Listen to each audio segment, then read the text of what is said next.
ตอนแรงนะทุกคนเนาะเมื่อกี้ว่าสีสืบเนื่องจากคลิปก่อนหน้านี้ว่าสีฝั่งเสาทุกคนเลยบ่ได้ฝั่งเนาะแต่ว่าวันนี้เปลี่ยนใจละสีฝั่งเลยเพราะว่าอันน่ะมันสียุ่งทุกคนมันสียุ่งมันสียากเนาะแต่ว่าต้นตาลว่าโอ๊ยมันต่ำโพดเพิ่นว่ามันก็เลยขุดขุมเพิ่มไก่เต้า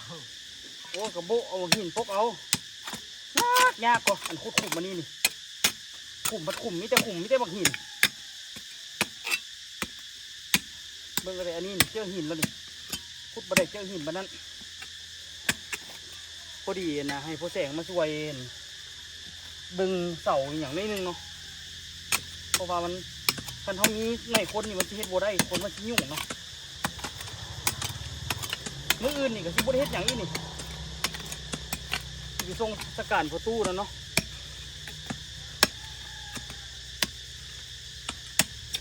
ทรงสกัดกับตอนสวยๆคนแล้วล่ะ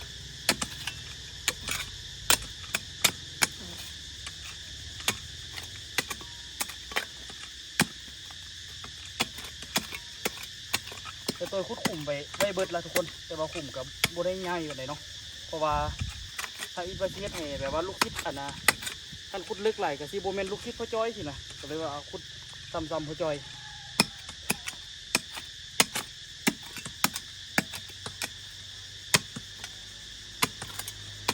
ก่อนแสงขึ้นมาช่วยนะผสมปูนให้เนาะบางหินแถเก็บแถวนี้ใส่ก็ได้โบสั้นก็มีแต่ผสมมันนั่นแหละก็เอาหินยองแล้วเอาปูนโรยใส่เลยใช่ปะฮะได้นะเอาหินค้ำไปก่อนรุ่นนะได้แล้วต้องเอาปูนโอ้แล้วจับเข้าอยู่เหรอวางลึกเลยอันนี้นี่ก้อนแม่นก้อนหินก้อนแบบใหญ่อยู่ลุมนี่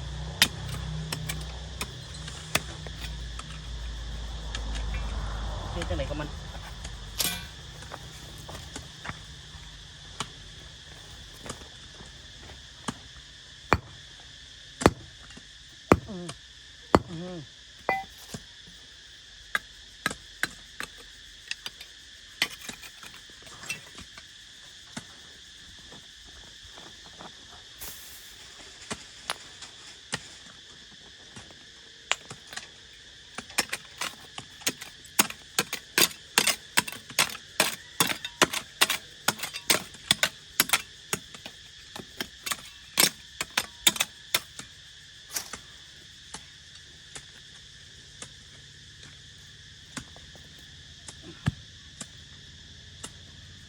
เอาแล้วละตัวนี้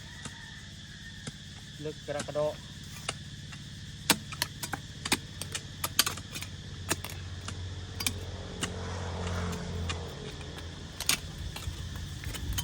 จริงๆขุดเลิกไหลจะเป็นแห้งดีเลยแต่ว่า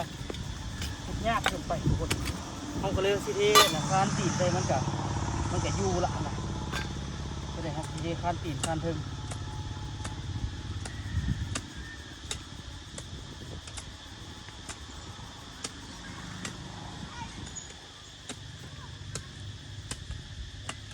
คันเอาอันน่ะที่จริงเขา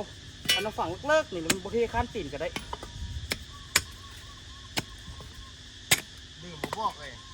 แล้วหัวคุดตุ้มเอาอีกพ่อหั่นมาพี่กินกับพี่ยังหลังว่ามาจะง่ายคุดอย่างนี้เลย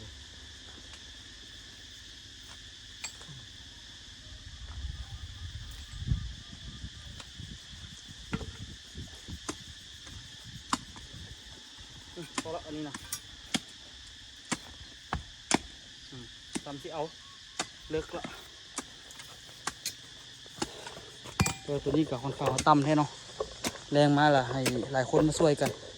ย้อบัดนึงดีแท้ตอนมาเนาะผู้แข่งห่อใส่ผู้แข่งเราบอกว่าไปดูฮะว่าเขาจะไปซ้ำเรียกไปซ้ำถึงขอไปซ้ำคือที่บีบังคับคอยเขาไปเรียกเขาแล้วเนาะที่บ้านเราบ่นถือเห็นไหมเฮ้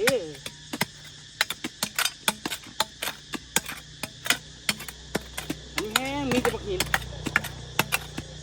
ซับปลงเลย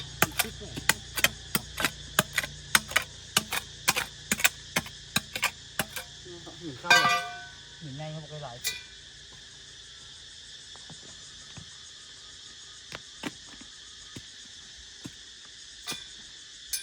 ยังมีอันนี้ยังมีแต่ฟังอยู่ของย่านนะมันติดลมนะ ว้าวเลยแล้วมันก็ยาวขึ้นมาคืน เดี๋ยวฟังสองเสาให้มันได้ก็ไปจะเอาลักมาเกี่ยมไว้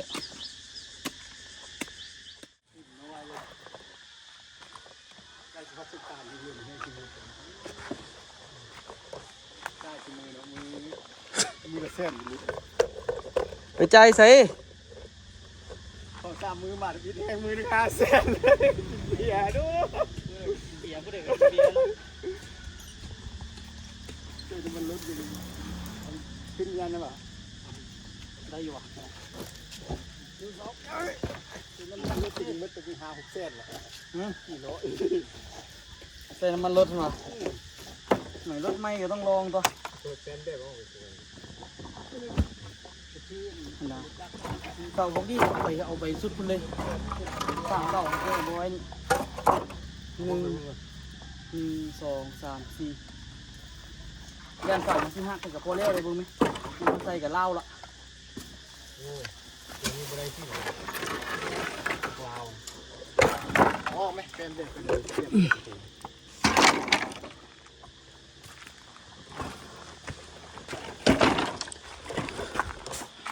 ตัวมันหักกันเขาขันใจได้คือสีดีเนาะแต่พวกนี้นี่สี่อันกระโปรงไม่มีปัญหาดอก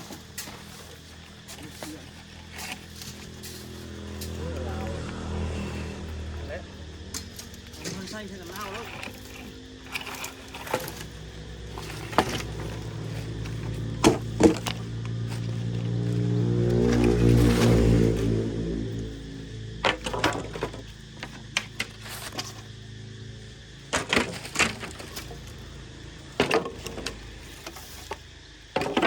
ย่านเหยียบเล็กอยู่ดิ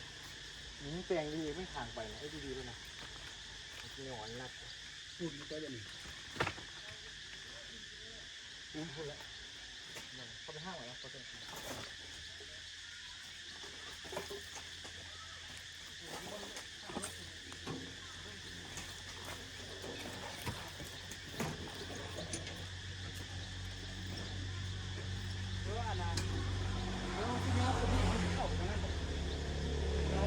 ตั้งไปนี่ก่อนนอนเลยไปนี่จะเป็นเที่ยวอย่างนี้ก่อน โดนหัก เดี๋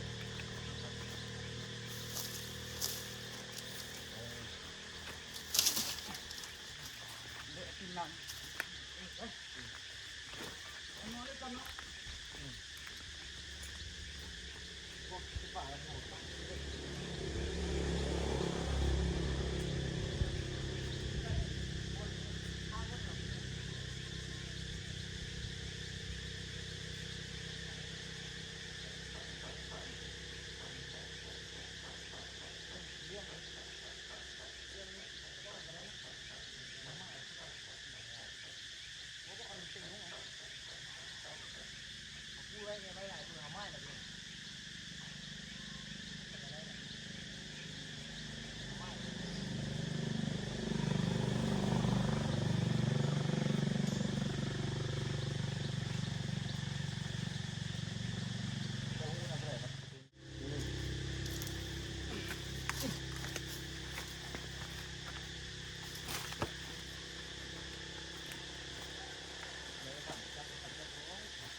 ได้อยู่อ่ะ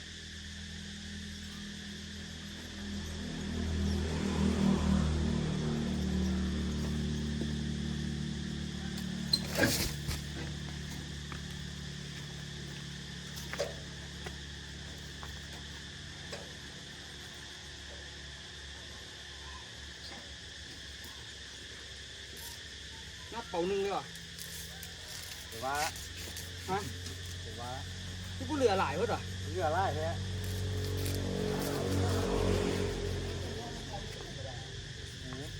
สมรรถภาพเหมือนแรกเลยชื่อเทคาเนี่ยครับ 2 โลครึ่ง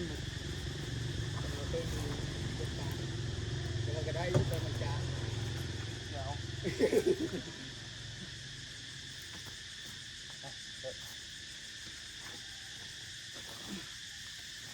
ลุกก่อน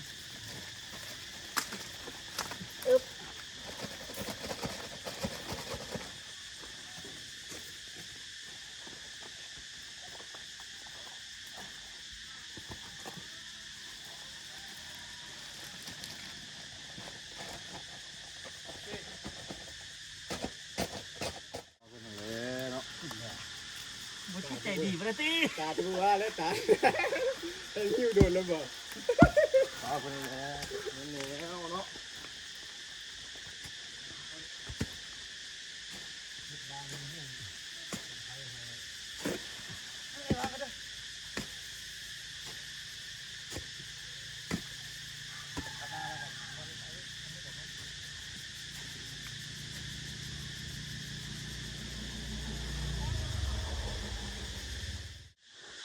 เดี๋ยวคุดปั๊บติดนี่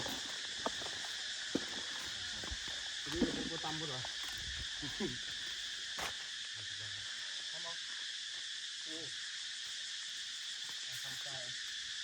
ทำนี่โอเคเนาะทำนี่เนาะโอเคแล้วตอนนี้คุดละคุดละเรื่อยๆอยู่เรื่องอะไรกลุ่มฟางได้ของท่านคุดอะไรตึ๊กเอาตึ๊กเอายางโอเคมั้ยเอาลองเยอะมั้ย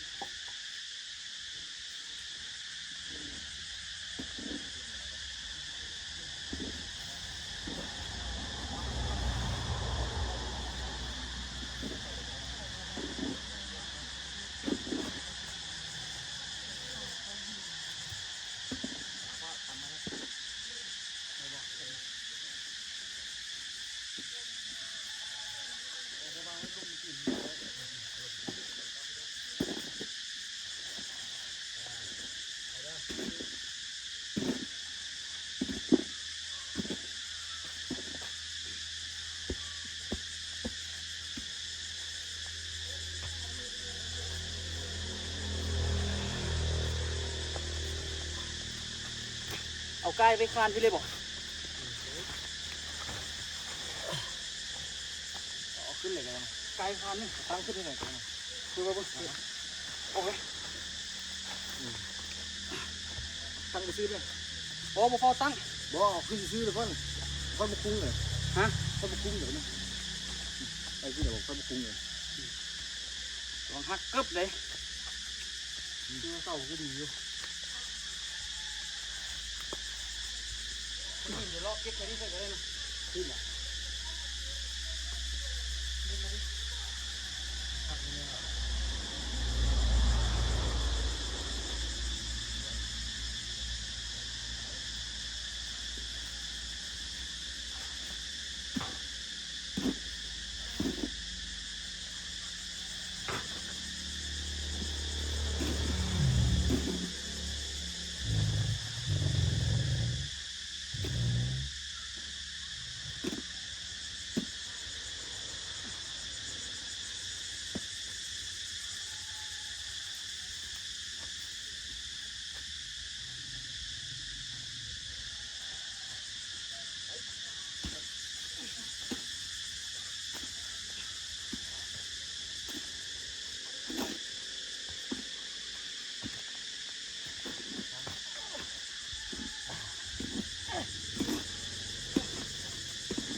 วางกันเหรอเนี่ย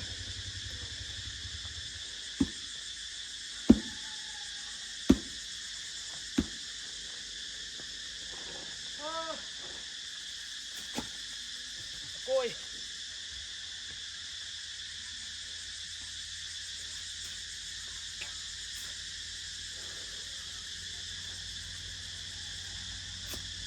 เล่นตีที่ไหน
เฮ็ดเราได้ปะนี่บอลีลาเด้อันน่ะมีวิธีไหวครูบ่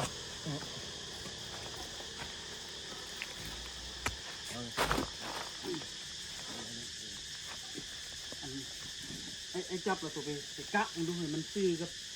คือหมูนี่นะประมาณนี้บ่ จับกำเพียงอ่ะถ้าจับไปนะ บ่อันนี้บุก จับไปนะ จับเป็นย่าหัวเนาะมาเพื่อจะสารนี่แหละสารพาเฮ็ดแต่ว่าอันมันไม่ทัดน้ำเพียงกันพัน โอ้จับไปก็หัด เอาไปใส่ในนึงก็ดีไปถ้าน้ำเพียงมันในนึงก็ดีที่ต้นมันเอาว่ารถได้อยู่หันนะถ้าเขาเอาไปอ่ะเยอะย่านจะสิล้มทับหัวอยู่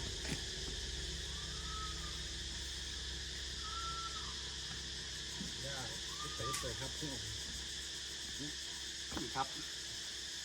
เห็นไหม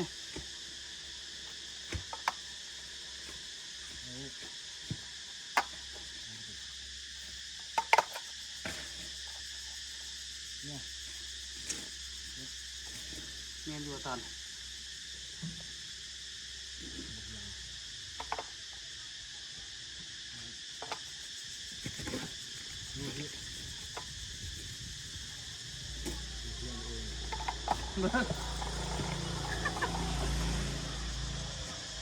ก็เบิ้งน้ำเทิงกูแล้วเนาะข้างนี่ ใครคนหนึ่งใคร เบิ้งเทียงกันไหมประมาณนี้นะ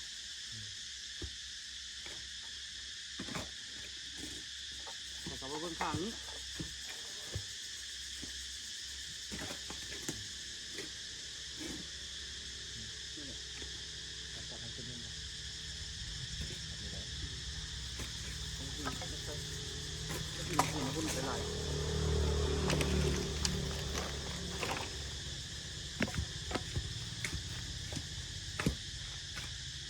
สมเร็วๆเลยพ่อแสงเลย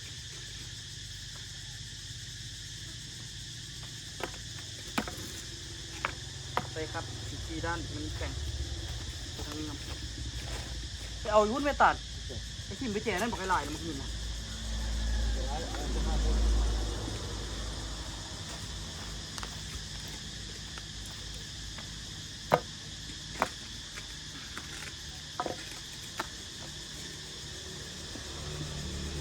นี่ก็บอกนี่ก็ ไปเอามาหินใหญ่นี่มาโยกแกน ว่านี่ก็บอกเพราะว่าจะมาเลยดูเลยนี่ก็บอกนี่เขาเห็นเนี่ยกุ๊ก เอาปุ่นมาเลยมา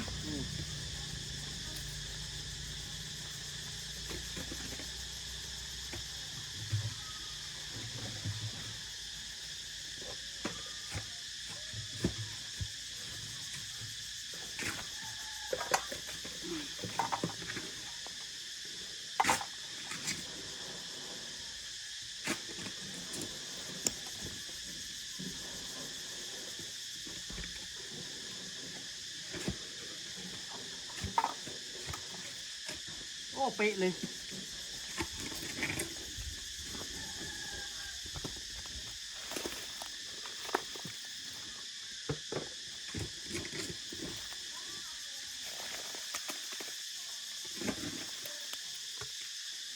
เอามาบุกคอเฉพาะตอนนี้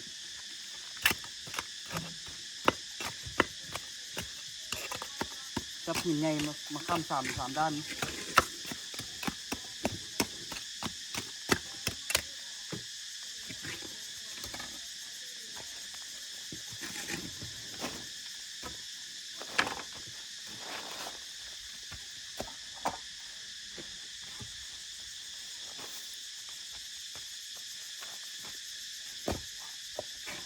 จ้างมันล่มแบบนี้นะ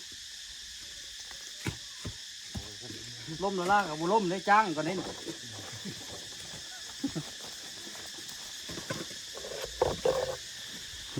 เดี๋ยวสินะเอานี่ใส่แล้วก็ไปตั้งเสาแจพูนแบบนี้นะทุกคนไปตั้งเสาแจพูนแล้วก็สิได้เรื่องละโปรแสงมาช่วยผสมปูนให้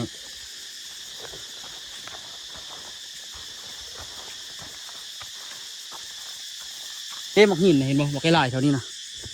ไอ้กล่องไว้นี่กล่องไว้นั่นจงไว้ลายอยุบหมอกหิน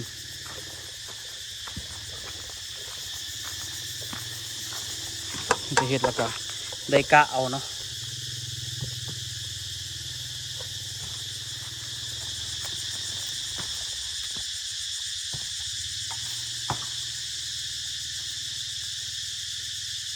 มือบอบซ้ำขนาดมือนี่งัดได้อยู่คนเดียว เยอะดินลงไปได้โอ้ปลาเพาะซองขึ้นหลอกเปียงเต้ก่อน คะแนนมันมาดิบักหินมันบอกได้ไรเดี๋ยวยับไปหน้านิดนึงก็เอาเลย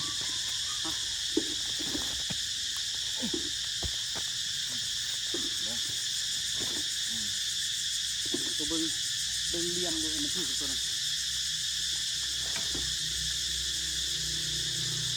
เบิ้งบ่ได้ว่าเสาเบี้ยวกันปะ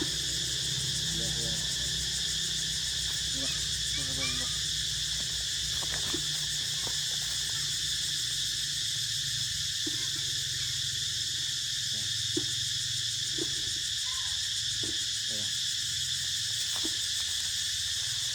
จับเลยจับไว้ตรงเย็น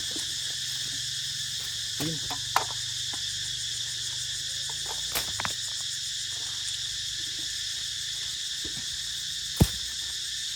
เอาหินน้อยใส่ก่อนเอาหินใหญ่ใส่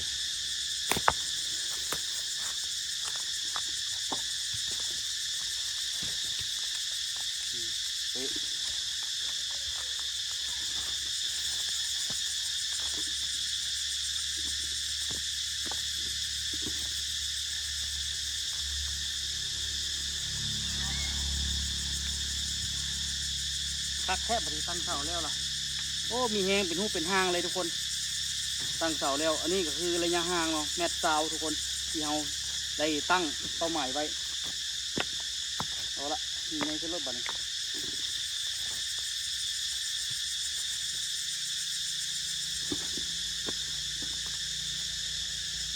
ได้นะครับเดี๋ยว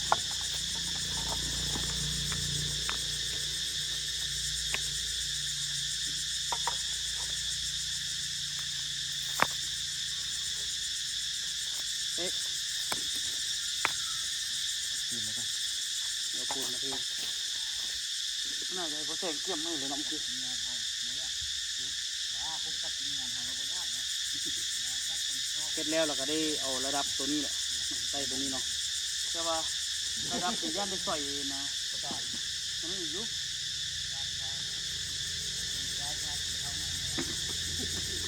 ย่านได้ใส่นะได้ใส่เซาะเท่านั้นเนาะเพราะว่ามันบางบอลมันกับบนลูกบอลโนนทุกคนมันอาจจะยังยากอยู่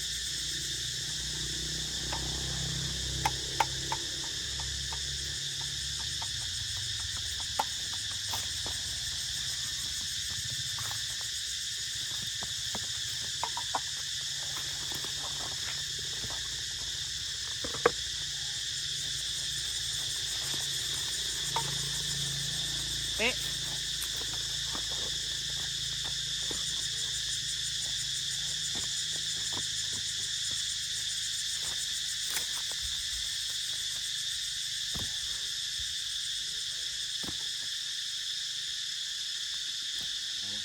โอ้ยจ้างละอันนี้ก็ได้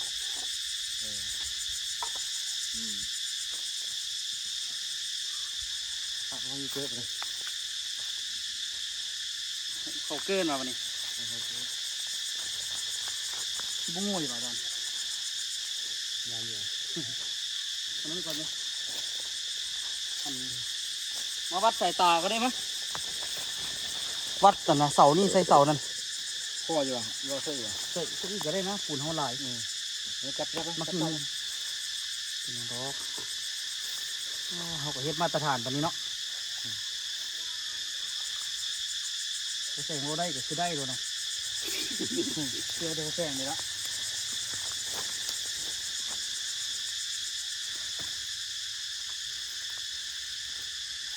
ไปเบิ้งไก่หรือตัด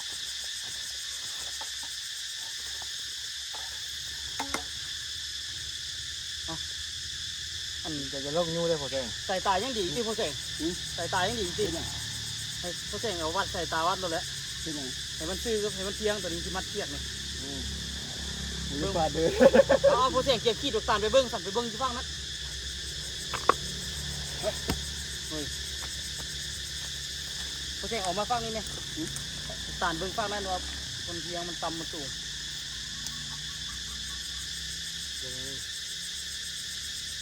ขึ้นได้นี่นี่พอดี คิดบาทนี่เอาละอันนี้มันมีขีดแล้วมีแต่ไปเบิ่งฟังนั่นอีกวันนี้ไปขีดฟังนั่นก่อนไปดึงจริงๆนะ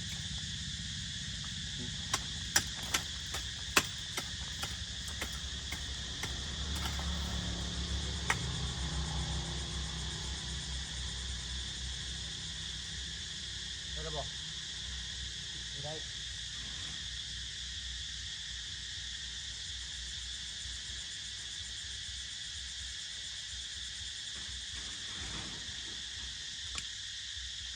ยังบ่ได้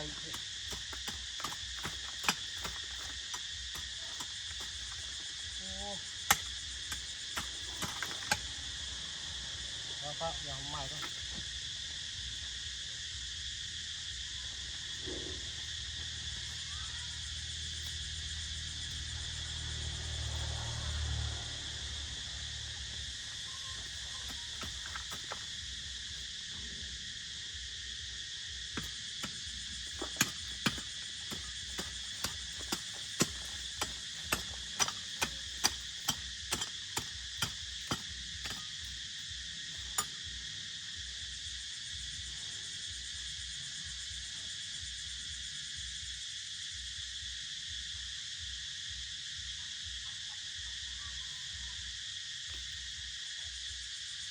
ไปจะได้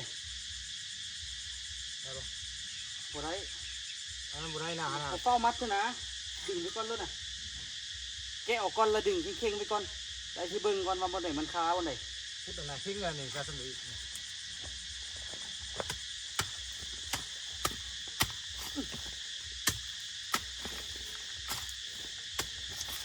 สีข้านควัดใหม่อยู่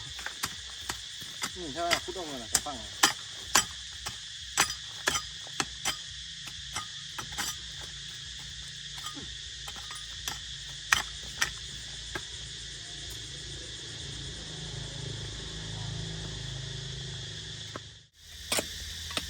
ผมจะตาเข้าที่ดินเลยพอ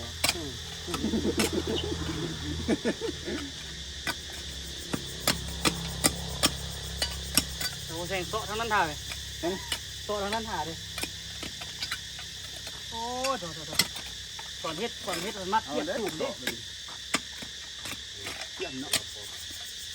วัดตู้เขาคือบ้านได้ง่ายบ่วัดตู้ เอามัดสูงปะนั่น รับมันนี้เลยได้ป่ะ ฮะ ก็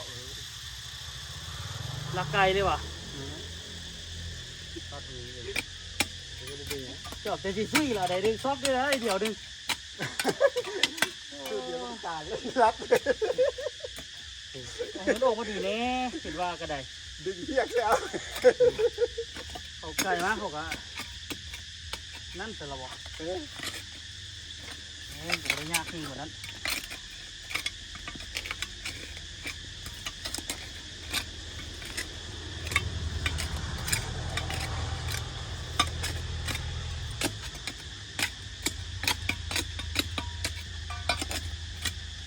นี่ไอ้เลยดินี่อย่างเดีเรื่องบัดนี่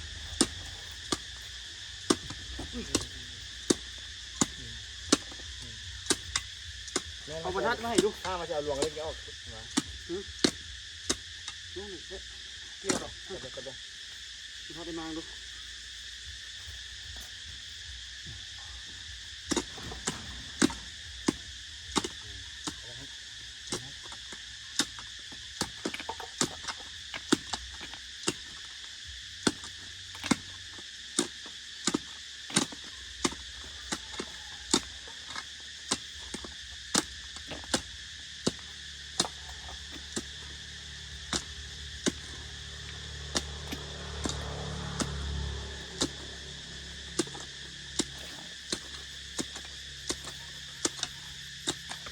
เป๊ะ เดี๋ยวเดี๋ยว เป๊ะจะมันจะใส่บุละ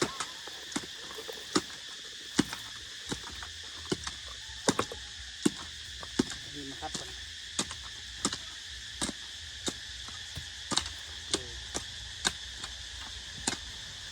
ไม่หวานมันไปจ้ะ โอ้มันคือบ่าวก็แบบนี้ ไม่ค่อยเลย เครื่องนี้มันก็ยาวเนาะ ได้ป่ะครับ เอาหินมาคัด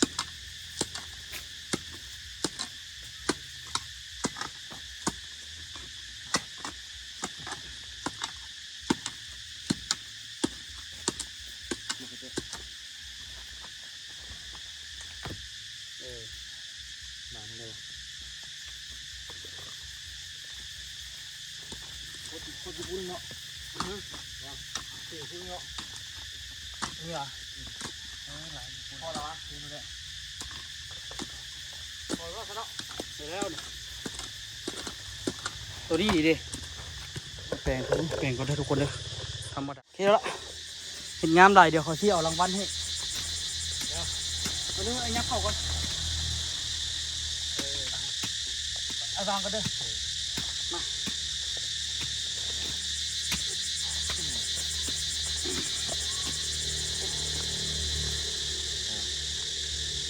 เอาไปที่ตัวนี้นะเอาวางเอาดีทัดได้มาดู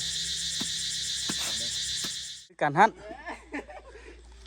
เราต้องแช่ตัวช้าที่กินกับปกรณ์เลย นี่เราทุกคนเนาะตั้งเสาเรียบร้อยแล้วโอ้ยมีแหงเลยยังเหลืออีกกันนะ3 เสาแต่ว่าเสาเบิดแล้วเนาะทุกคนเนาะคันมีก็โอ้ยตั้งใส่ฟึบนี่คือสิมีแหงคันได้3 เสาแท้ๆแต่ว่าเสามันเบิดเนาะทุกคนเอาซ้ำที่ได้ก่อนเฮ็ดทางนี้ให้มันแล้วก่อนทางนั้นจึงว่ากันก็ได้บ่มีปัญหาเนาะแล้วทุกคน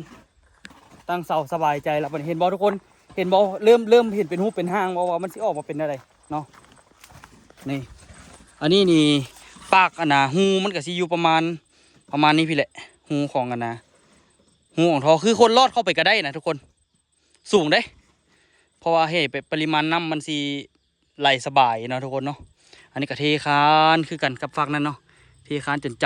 ำเสานั้นอยากเอียงเข้าเว้ยแต่กระตีนมันเอียงออกเด้ก็เลยว่ายามันเนาะ